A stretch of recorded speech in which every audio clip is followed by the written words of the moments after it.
আমাদের মতো এরকম বাদাম ভাজা আর কাঁচা লঙ্কা আর নুন খেতে কে কে ভালোবাসো দেখি কমেন্টে জানাও তো, দেখি আমাদের মতো কে কে আছে।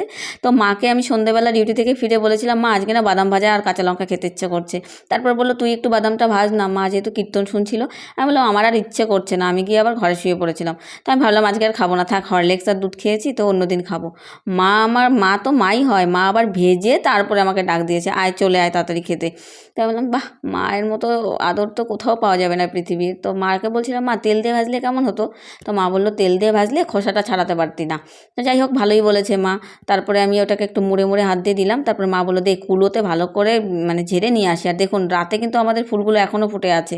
তারপর নিয়ে চলে আসলাম। আর এদিকে দিদুন তো হচ্ছে খেতে পারে না, দিদুনের দাঁত নেই। তাই মা দিদুনকে বলছিল তুমি পান ছেঁচুনিতে ছেঁচে তারপরে বাদামগুলো খাও। তো দিদুন বলছিল আমি আর খাবো না, তোরা খা। তো এই যে একটু করে বাদাম আর একটু করে নুন আর কাঁচা লঙ্কা, উফ, অসাধারণ টেস্ট। আপনারা কে কে ভালোবাসেন কমেন্টে জানিয়ে ফেলুন কিন্তু তাড়াতাড়ি। আর হ্যাঁ, না খেয়ে থাকলে এরকম করে বানিয়ে খেয়ে দেখবেন, ভীষণ ভালো লাগে। আর খেতে খেতে এরকম কারেন্ট চলে গেছিলো। তো চলুন আজকের মতো ভিডিওটি এখানে শেষ করছি। Thanks for watching, subscribe and follow করতে ভুলবেন না।